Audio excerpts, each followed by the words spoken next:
بسم اللہ الرحمن الرحیم۔ آج کی اس بار مقصد دینی تعلیمی بیداری کے مقرر خصوصی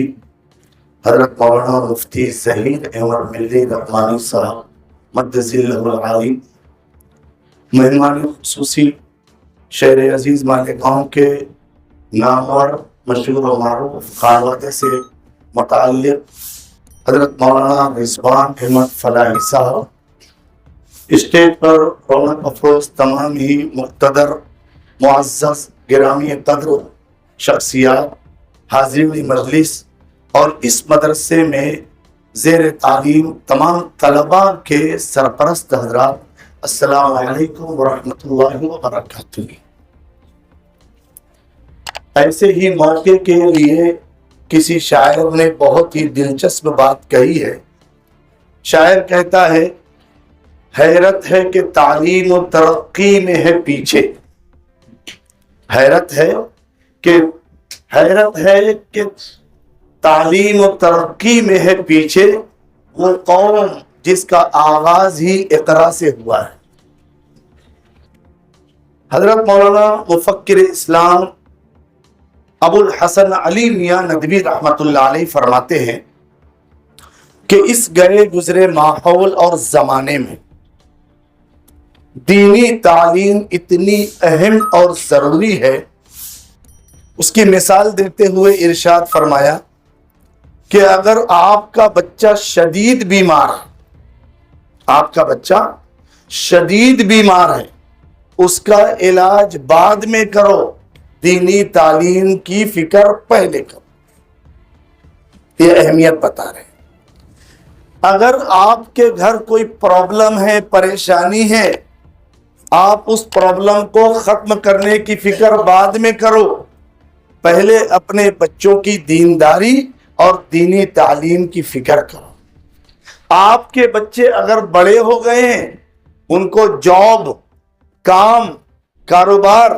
دھندا بیوپار میں اگر آپ کو لگانا ہے، اس سے پہلے آپ ان کی دینی تعلیم کی فکر کرو۔ یہ کلمات ہیں مفکر اسلام حضرت مولانا ابو الحسن علی میاں ندوی رحمت اللہ علیہ کے۔ انہی کا مقولہ ہے کہ اس زمانے کا سب سے بڑا مجاہدہ، سب سے بڑا کارنامہ یہ ہے کہ امت مسلمہ کے نونہالان کو، بچوں اور بچیوں کو دینی تعلیم جو بندہ دے گا، وہ اس زمانے کا سب سے بڑا کارنامہ اور مجاہدہ ہے۔ یہاں پر دارالعلوم یتیم خانہ کے اندر زیر تعلیم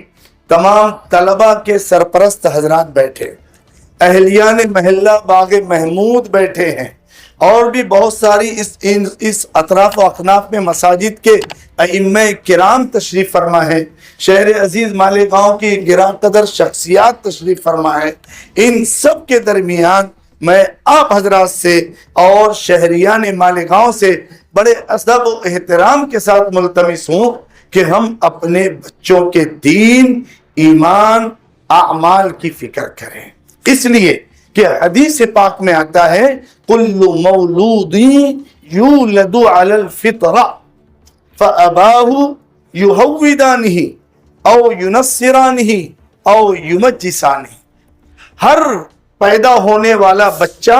فطرت اسلام پر پیدا ہوتا ہے،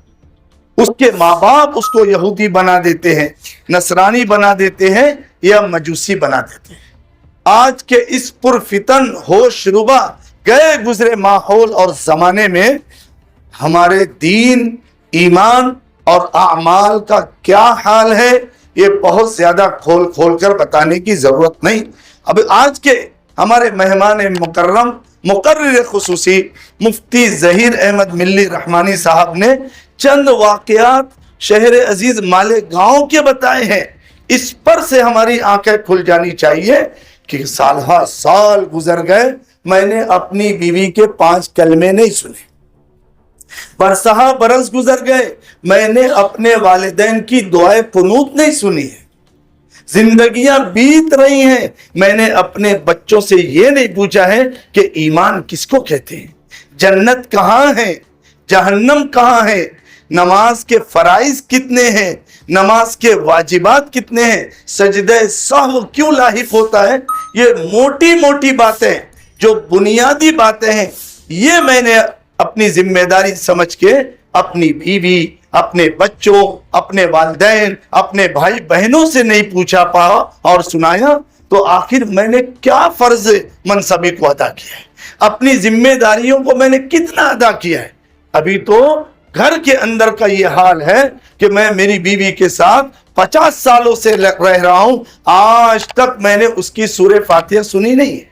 نہ میں نے اس کو سنایا ہے نہ اس کا سنا ہے۔ میں 40 سال سے اپنے گھر میں بچوں کی ساخت پرداخت کر رہا ہوں، ان کی پرورش کر رہا ہوں، ان کے کاروبار دھندے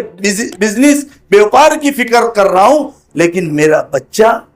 5 وقتہ نماز کا پابند ہے کہ نہیں ہے، آج تک مجھے کوئی احساس نہیں۔ ابھی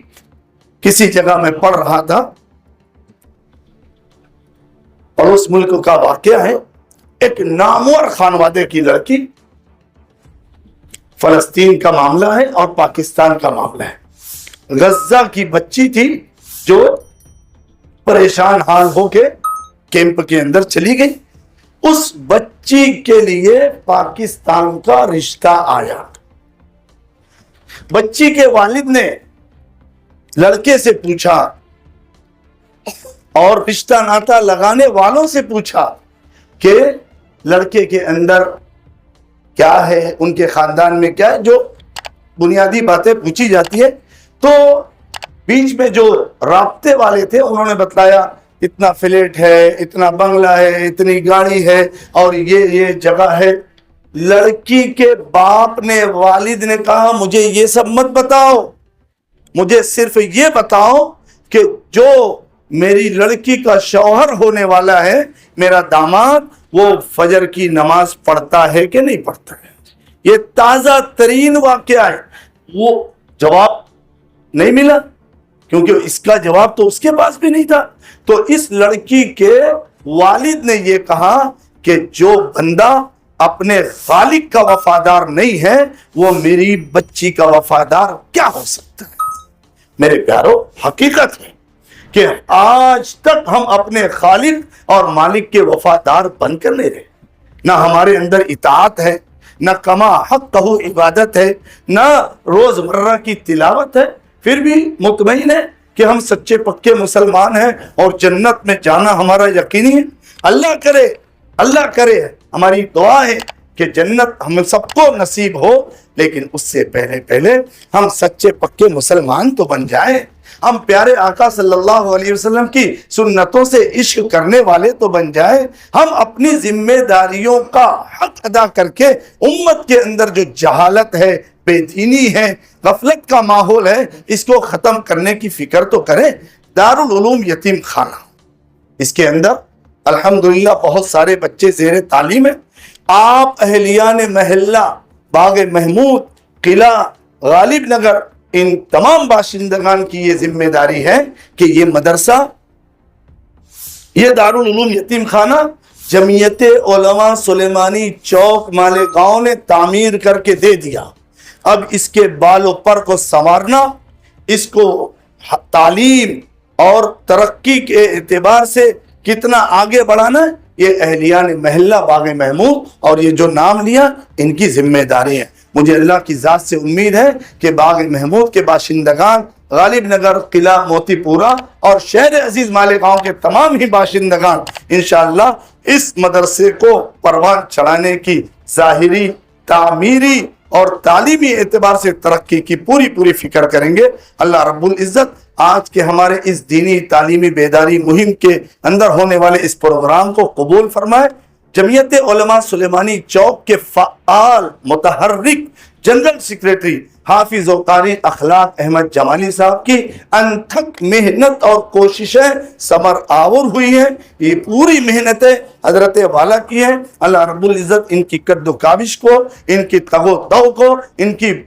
جو ہے پوری کی پوری محنتوں کو قبول فرمائے، اور اس مدرسہ دارالعلوم یتیم خانہ کے بانی مبانی ناظم و محتمم حضرت مولانا عمر محمد جمالی صاحب جو اس مدرسے کے بانی ناظم محتمم ہیں، اللہ ان کی خدمات کو بھی قبول فرمائے۔ اہلیان محلہ باغ محمود پر ان کا یہ بہت بڑا احسان ہے، بلکہ شہریان مالیگاؤں پر احسان ہے کہ انہوں نے دارالعلوم یتیم خانہ ایسے پسماندہ علاقے میں جاری اور ساری کر کے ایک تحفہ دیا ہے، آپ کو ہدیہ دیا ہے کہ یہاں پر ایسے بے سر و سامانی کے عالم میں جو بچے رہتے ہیں یتیم ہو گئے، ان کا کوئی پرسان حال نہیں ہے، ان کی تعلیم تربیت کا کوئی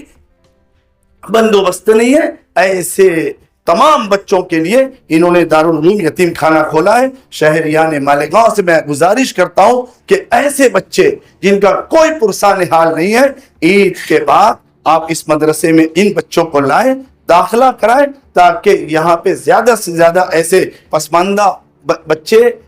جن کا کوئی پرسان حال نہیں ہے وہ تعلیم اور تربیت کے زیور سے آراستہ پیراستہ ہو۔ اللہ رب العزت ہمارے اس مل بیٹھنے جمع ہونے کو قبول فرمائے۔ وآخر دعوانا الحمد للہ رب العالمین۔ درود شریف پڑھ لیں دعا۔ مولانا رضوان فلاحی صاحب۔ اللهم صل على سيدنا مولانا محمد وعلى آل سيدنا مولانا محمد وبارك وسلم عليه. ربنا آتنا في الدنيا حسنة وفي الآخرة حسنة وقنا عذاب النار. اللهم إنا نسألك علما نافعا ورزقا واسعا وعملا متقبلا وشفاء من كل داء ودفاء من كل بلاء. اللهم إنا نسألك الجنة ونعوذ بك من النار. إن الله وملائكته يصلون على النبي يا أيها الذين آمنوا صلوا عليه وسلموا تسليما. سبحان ربك رب العزة عما يصفون وسلام على المرسلين والحمد لله رب العالمين برحمتك يا أرحم الراحمين. اللہ صاحب ایک بات ہے جی ہم لوگ یہاں چل رہے تھے، ہمارے اولیاء اور کچھ افراد کی جانب سے تقاضا یہ رکھا گیا جی کہ رمضان قریب ہے اور ہم لوگوں کو مسجدیں کافی لمبی پڑتی ہے، تو کہیں افطار کے وقت ہم لوگ اپنے گھر سے افطار کر کے جب چلے تو ہم کو خدشہ ہے کہ ہماری نماز چھوٹ جائے یا بھی دیگر نمازیں ہم کو دقت آئے، تو آپ حضرات اس پر کچھ توجہ فرمائیں کہ عبادت گاہ کے نام سے کیا ہم لوگ یہاں پہ اولیاء محلہ کی خواہش کو پوری کر سکتے ہیں؟ صرف رمضان کی حد تک 5 وقتہ نماز بھی ہو اور تراویح بھی ہو؟ بالکل پڑھیے، بلکہ آپ لوگ بالکل بلکہ آپ لوگوں کے پاس وہ فاسٹ کثرت ہے شہر مالیگاؤں میں، آپ یہاں پہ تراویح کا بندوبست کیجئے۔ ہمارے درمیان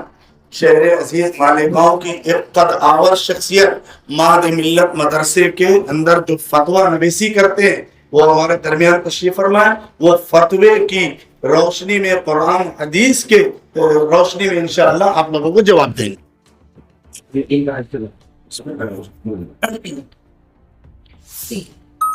نماز پڑھنے کی یہاں پر گنجائش ہے، اجازت ہے، ذمہ داروں نے دے دی ہے، پڑھ تو سکتے ہیں، لیکن ایک چیز ذہن میں رہے، مسجد کا جو ثواب ہے وہ ثواب نہیں ملے گا۔ رمضان جیسا عظیم الشان مہینہ جس میں ایک نیکی پر اللہ تعالیٰ 70 اجر و ثواب عطا فرماتے ہیں، تو میری تو یہ خواہش ہے، بلکہ میں یہ چاہوں گا کہ آپ لوگ یہاں نماز پڑھنے کے بجائے مسجد ہی جائیں۔ اگر یہ بات ہے کہ آپ افطار کر کے مسجد نہیں پہنچ سکتے وقت پر، تو بہتر ہوگا کہ آپ افطار کا سامان مسجد میں لے کر چلے جائیں، وہیں افطار کریں۔ جن لوگوں کا گھر دور ہے وہ افطاری کا کچھ سامان لے لیں، مسجد میں چلے جائیں، وہیں افطار کر لیں اور باجماعت نماز پڑھ لیں، یہ بہتر ہوگا۔ اس سے اس لیے کہ اگر آپ لوگوں نے اس کام کا آغاز کیا تو بہت سارے ایسے لوگ جو آسانی سے مسجد پہنچ سکتے وہ نہیں پہنچیں گے، وہ یہیں پر آ جائیں گے، تو ڈھیر سارے اجر و ثواب سے وہ محروم ہو جائیں گے۔ میرا مشورہ ہے آپ لوگ فرض نماز پڑھنے کے لیے مسجد تشریف لے کر جائیں، اور نفل پڑھنا ہے، تراویح پڑھنا ہے، تراویح پڑھنے میں کوئی حرج نہیں، تراویح میں گنجائش ہے، بالکل تراویح کے لیے گنجائش ہے۔ مواد بھی نہیں آتی ہے، تو ذمہ داروں سے بات کر لیں نا، مائک اچھا کر لیں وہ لوگ، جی مائک اگر اس طرف کا خراب ہو یا نہ ہو اس کو لگوا لیں، یا یہ کہ اگر اس طرح کچھ ہو سکتا ہے کہ بہت زیادہ دور ہے تو بیچ میں کہیں مسجد سے لے کر بیچ میں کہیں لفظ تاکہ آسانی سے آواز آ سکے، یہ بہتر ہے.